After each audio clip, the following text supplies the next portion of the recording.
Little Snow White by the Brothers Grimm, published in 1812. Once upon a time, in the middle of winter, when the flakes of snow were falling like feathers from the sky, a queen sat at the window sewing, and the frame of the window was made of black ebony. And whilst she was sewing, and looking out of the window at the snow, she pricked her finger with the needle, and 3 drops of blood fell upon the snow.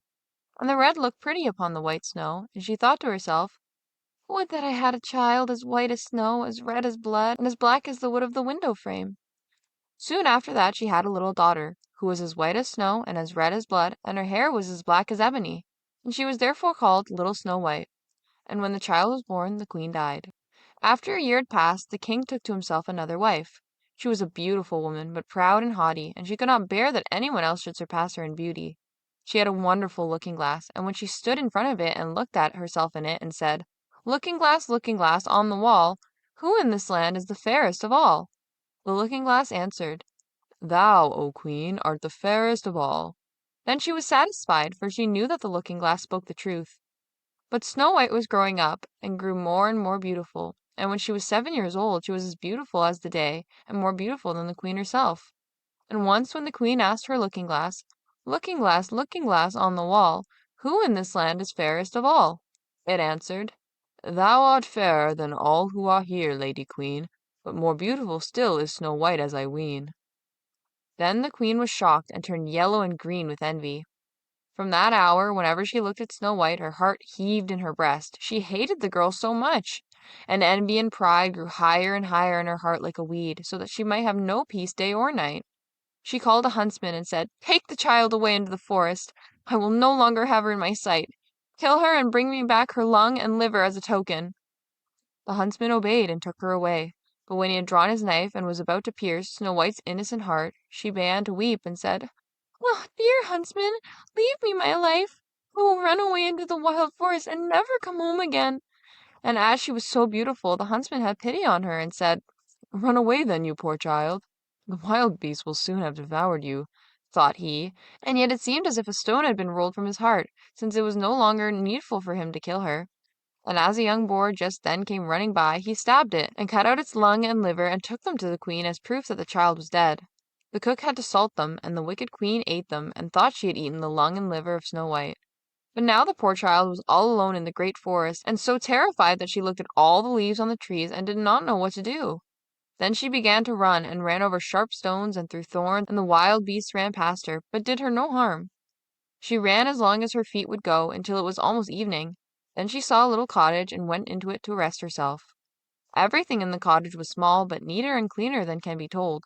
There was a table on which was a white cover and 7 little plates, and on each plate a little spoon. Moreover, there were 7 little knives and forks, and 7 little mugs.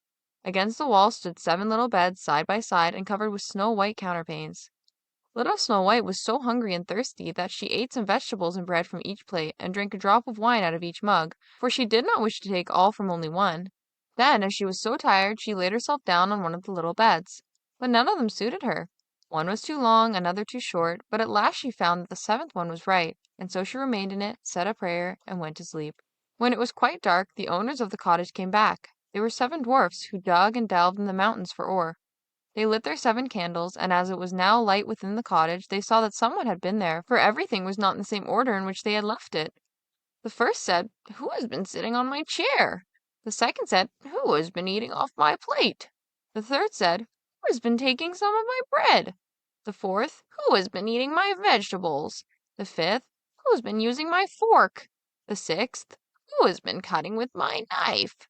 The seventh, "Who has been drinking out of my mug?" Then the first looked round and saw that there was a little hollow on his bed, and he said, "Who has been getting into my bed?" The others came up, and each called out, "Somebody has been lying in my bed too." But the 7th, when he looked at his bed, saw little Snow White, who was lying asleep therein, and he called the others, who came running up, and they cried out with astonishment, and brought their 7 little candles, and let the light fall on little Snow White. "Oh heavens, oh heavens!" cried they, "what a lovely child!" And they were so glad that they did not wake her up, but let her sleep on in the bed. And the 7th dwarf slept with his companions, 1 hour with each, and so passed the night. When it was morning, little Snow White awoke, and she was frightened when she saw the 7 dwarfs. But they were friendly, and asked what her name was. "My name is Snow White," she answered. "How have you come to our house?" said the dwarfs. Then she told them that her stepmother had wished to have her killed, but that the huntsman had spared her life and that she had run for the whole day until at last she had found their dwelling. The dwarf said, "If you will take care of our house, cook, make the beds, wash, sew, and knit, and if you will keep everything neat and clean, you can stay with us, and you shall want for nothing." "Yes," said Snow White, "with all my heart." And she stayed with them. She kept the house in order for them. In the mornings they went to the mountains and looked for copper and gold. In the evenings they came back, and then their supper had to be ready. The girl was alone the whole day, so the good dwarfs warned her and said, "Beware of your stepmother. She will soon know that you are here. Be sure to let no one come in." But the queen, believing that she had eaten Snow White's lung and liver, could not but think that she was again the first and most beautiful of all. And she went to her looking-glass and said, looking glass, on the wall, who in this land is the fairest of all?" And the glass answered, "O Queen, thou art fairest of all, I see. But over the hills where the seven dwarfs dwell, Snow White is still alive and well, and none is so fair as she."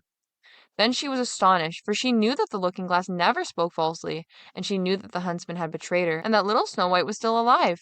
And so she thought and thought again how she might kill her. For so long as she was not the fairest in the whole land, envy let her have no rest. And when she had at last thought of something to do, she painted her face and dressed herself like an old peddler woman, and no one could have known her. In this disguise she went over the 7 mountains to the 7 dwarfs and knocked at the door and cried, "Pretty things to sell.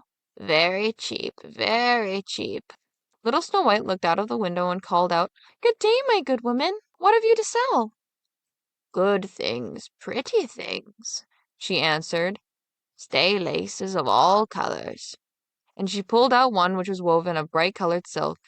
"I may let the worthy old woman in," thought Snow White, and she unbolted the door and bought the pretty laces. "Child," said the old woman, "what a fright you look. Come, I will lace you properly for once." Snow White had no suspicion, but stood before her and let herself be laced with the new laces. But the old woman laced them so quickly and laced so tightly that Snow White lost her breath and fell down as if dead. "Now I am the most beautiful," said the queen to herself, and ran away. Not long afterwards, in the evening, the 7 dwarfs came home. But how shocked they were when they saw their dear little Snow White lying on the ground, and that she neither stirred nor moved, and seemed to be dead. They lifted her up, and as they saw that she was laced too tightly, they cut the laces. Then she began to breathe a little, and after a while came to life again. When the dwarfs heard what had happened, they said, "The old peddler woman was no one else than the wicked queen. Take care and let no one come in when we are not with you." But the wicked woman, when she had reached home, went in front of the glass and asked, looking glass, on the wall, who in this land is the fairest of all?" And it answered as before, "O Queen, thou art fairest of all, I see, but over the hills where the 7 dwarfs dwell, Snow White is still alive and well, and none is so fair as she." When she heard that, all her blood rushed to her heart with fear, for she saw plainly that little Snow White was again alive. "But now," she said, "I will think of something that shall really put an end to you." And by the help of witchcraft, which she understood, she made a poisonous comb. Then she disguised herself, took the shape of another old woman. So she went over the 7 mountains to the 7 dwarfs, knocked on the door, and cried, "Good things to sell, cheap, cheap." Little Snow White looked out and said, "Go away! I cannot let anyone come in." "I suppose you can look," said the old woman, and pulled the poisonous comb out and held it up. It pleased the girl so well that she let herself be beguiled and opened the door. When they had made a bargain, the old woman said, "Now I will comb you properly for once." Poor little Snow White had no suspicion, and let the old woman do as she pleased. But hardly had she put the comb in her hair than the poison in it took effect, and the girl fell down senseless. "You paragon of beauty," said the wicked old woman, "you are done for now." And she went away. But fortunately it was almost evening when the 7 dwarfs came home. When they saw Snow White lying as if dead upon the ground, they at once suspected the stepmother, and they looked and found the poisoned comb. Scarcely had they taken it out when Snow White came to herself and told them what had happened.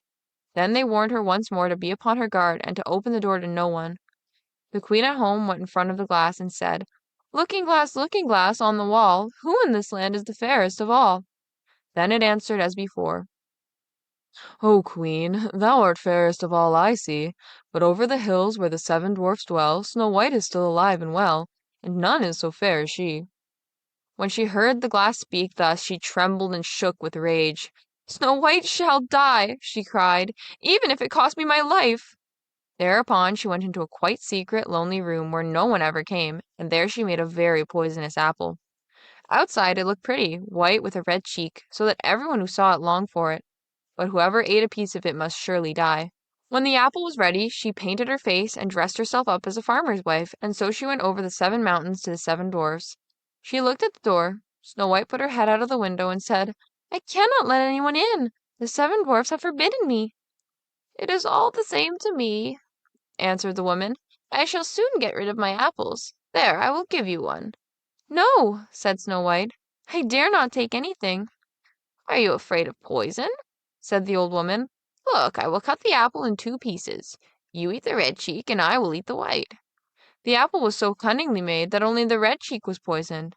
Snow White longed for the fine apple, and when she saw that the woman ate part of it, she could resist no longer, and stretched out her hand and took the poisonous half.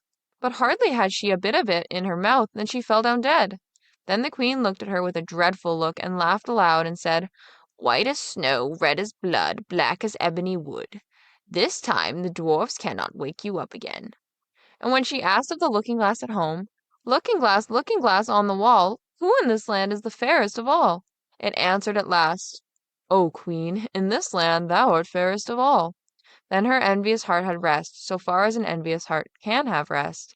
The dwarfs, when they came home in the evening, found Snow White lying upon the ground. She breathed no longer and was dead. They lifted her up and looked to see whether they could find anything poisonous, unlaced her, combed her hair, washed her with water and wine, but it was all of no use. The poor child was dead and remained dead. They laid her upon a bier, and all 7 of them sat round it and wept for her, and wept 3 days long. Then they were going to bury her, but she still looked as if she were living, and still had her pretty red cheeks.